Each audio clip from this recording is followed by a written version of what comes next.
Bismillahirrahmanirrahim. Alhamdulillahi rabbil alamin. Rabbi zidni ilman warzuqni fahman. Allahumma salli ala Muhammad wa ala alihi wa sahabatihi wa man tabi'ahum bi ihsanin ila yaumiddin, amma ba'd. Alhamdulillah. Ya, segala puji bagi Allah Subhanahu wa taala yang telah memberikan kita semua nikmat sehat, kesempatan dan waktu luang sehingga kita bisa kembali berkumpul secara virtual, belajar online seperti biasanya. Walaupun sistem kita yang sekarang ini online, ini tidak menyurutkan semangat kita untuk terus belajar.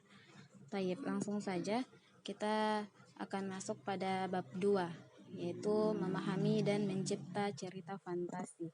Sebelumnya di pertemuan kemarin kita telah menyelesaikan bab 1, yaitu mengenai teks deskripsi. Dan hari ini insya Allah kita akan langsung masuk di bab 2, yaitu memahami dan mencipta cerita fantasi. Nah, sebelum kita masuk pada pembahasan materi, ini ada KD atau kompetensi dasar yang harus kita ketahui bersama. Yang pertama adalah mengidentifikasi unsur-unsur cerita fantasi yang dibaca dan didengar. Kemudian selanjutnya menceritakan kembali isi cerita fantasi yang dibaca dan didengar. Kemudian menelaah struktur dan kebahasaan cerita fantasi yang dibaca dan didengar. Dan selanjutnya adalah menyajikan gagasan kreatif dalam bentuk cerita fantasi secara lisan dan tulis dengan memperhatikan struktur dan penggunaan bahasa. Baik, jadi sebelum masuk pada pembahasan pertama, yaitu tentang cerita fantasi, otomatis kita harus mengetahui dulu apa itu cerita fantasi. Nah, adik-adik sekalian,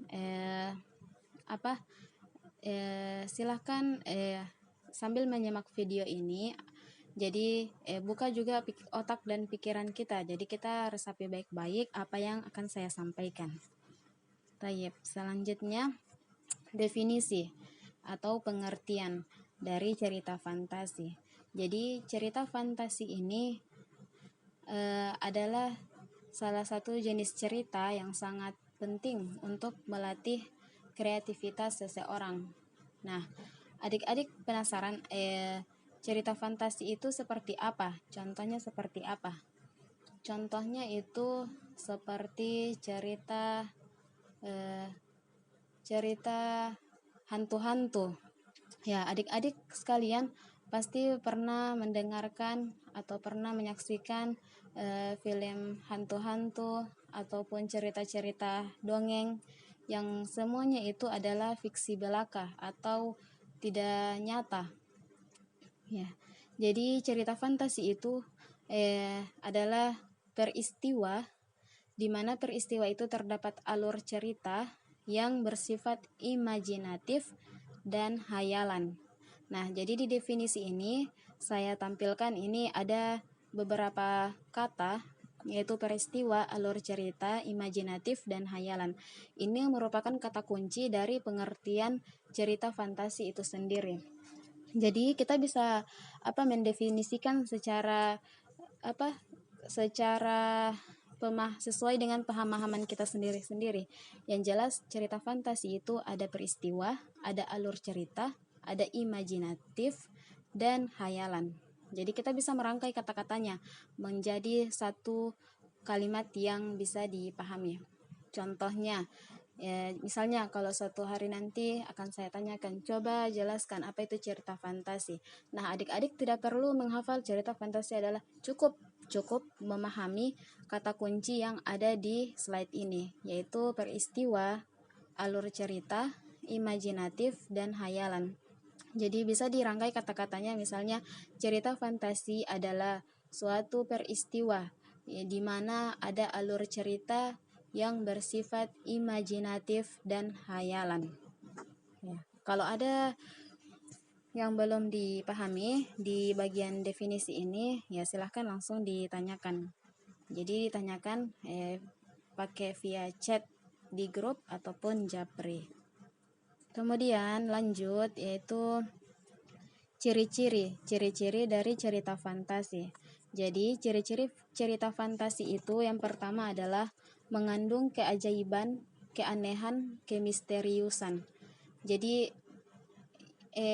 cerita-cerita yang mengandung keajaiban, keanehan, kemisteriusan. Jadi kita bisa temukan ini contohnya, misalnya di cerita nenek sihir, ada itu tongkat nenek sihir yang terbang. Nah, itu kan ajaib.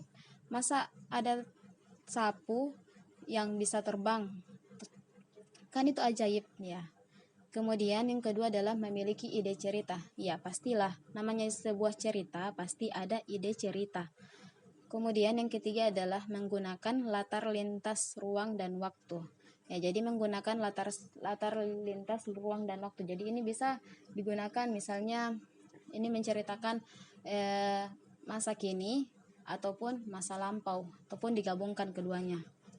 Kemudian yang selanjutnya adalah unik dan memiliki kesaktian. Nah, ini unik, ceritanya itu unik, memiliki kesaktian. Contoh seperti Ibu Peri. Ibu Peri. Jadi Ibu Peri itu ceritanya itu punya ilmu, bisa menyulap atau bisa membuat misalnya ruangan yang kotor tiba-tiba hanya disebut kata-kata langsung bersih. Misalnya kata-kata mantra, tiba-tiba sekejap langsung bersih. Itu kan sakti. Jadi itu ciri-ciri dari cerita fantasi. Kemudian selanjutnya adalah bersifat fiksi. Nah, bersifat fiksi ini, bersifat fiksi yaitu bersifat tidak nyata, lawan dari faktual, lawan dari aktual. Kemudian yang terakhir adalah bahasa percakapan sehari-hari. Jadi dalam cerita fantasi ini kalimat percakapan di dalam cerita itu bahasa sehari-hari. Jadi kita bisa saksikan ya di kehidupan kita sehari-hari.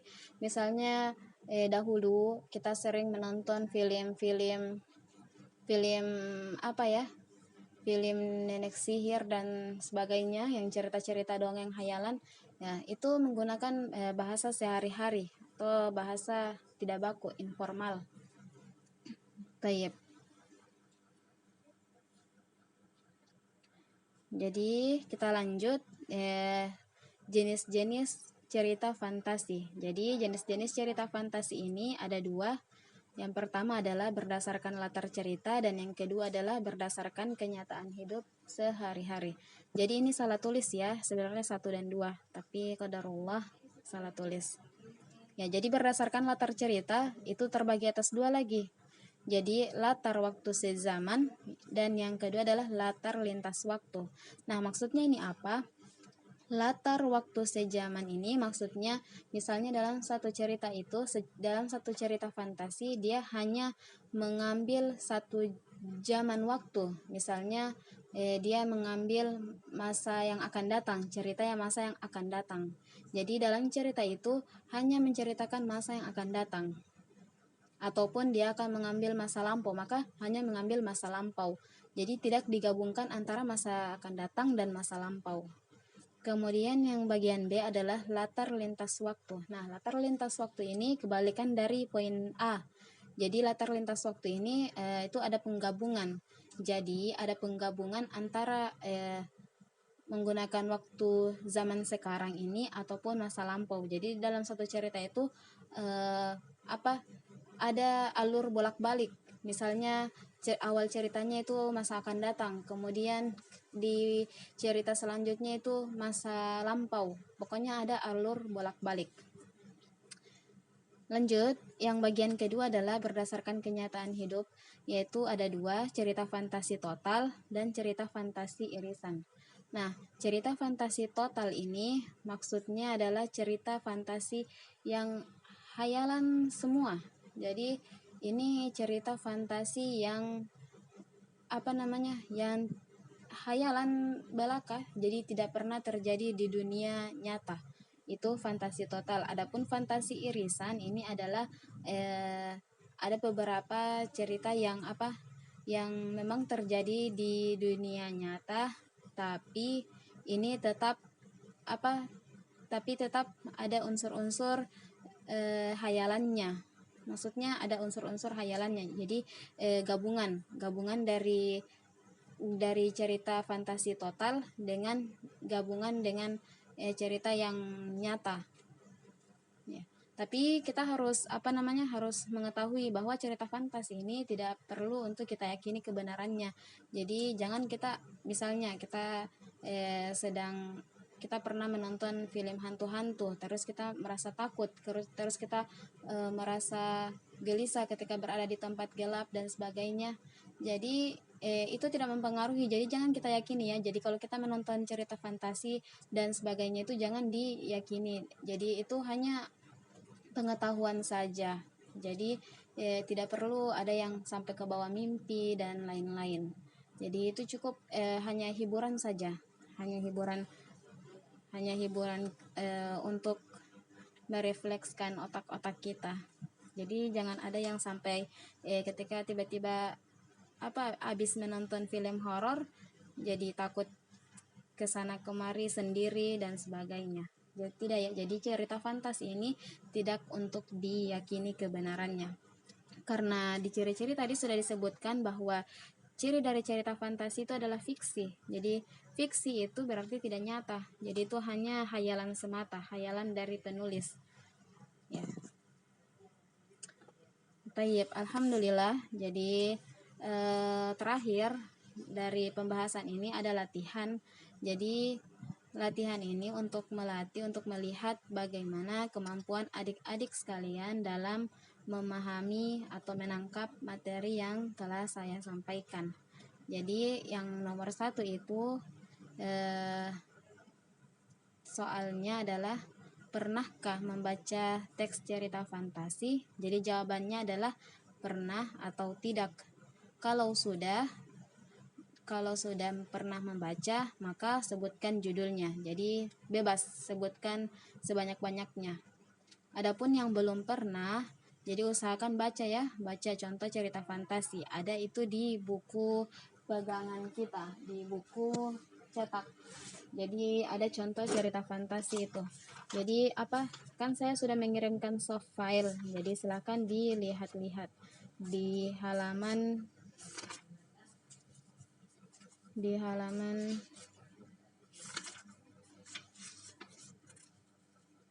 Nah, di halaman 45 sampai halaman 48 itu ada contoh cerita fantasi. Atau yang ingin membaca cerita fantasi lebih dalam lagi, silakan lihat lagi di internet. Jadi usahakan semuanya, bagi yang belum baca itu tetap harus baca ya, misal minimal 1 judul. Jadi supaya bisa lebih paham, tergambarkan, oh ini cerita fantasi gitu. Kemudian yang kedua, apa yang dimaksud dengan cerita fantasi? Nah, ini ungkapkan sesuai pemahamanmu. Jadi silakan diungkapkan dengan bahasanya sendiri sesuai apa yang ditangkap dari penjelasan yang telah saya jelaskan tadi.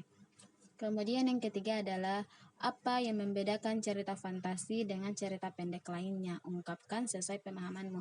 Jadi setelah mendengar penjelasan tadi, kita simpulkan apa sih yang membedakan atau apa perbedaan cerita fantasi dengan cerita-cerita yang lain. Jadi silakan adik-adik sekalian ungkapkan dengan kemampuannya sendiri. Jadi ini tidak harus sama dengan apa yang saya sampaikan. Yang penting tujuannya sama. Baik. Nah, jadi saya ucapkan selamat bekerja, semoga Allah mudahkan, dan catatan bagi yang tidak mengumpulkan tugas maka tidak dapat nilai.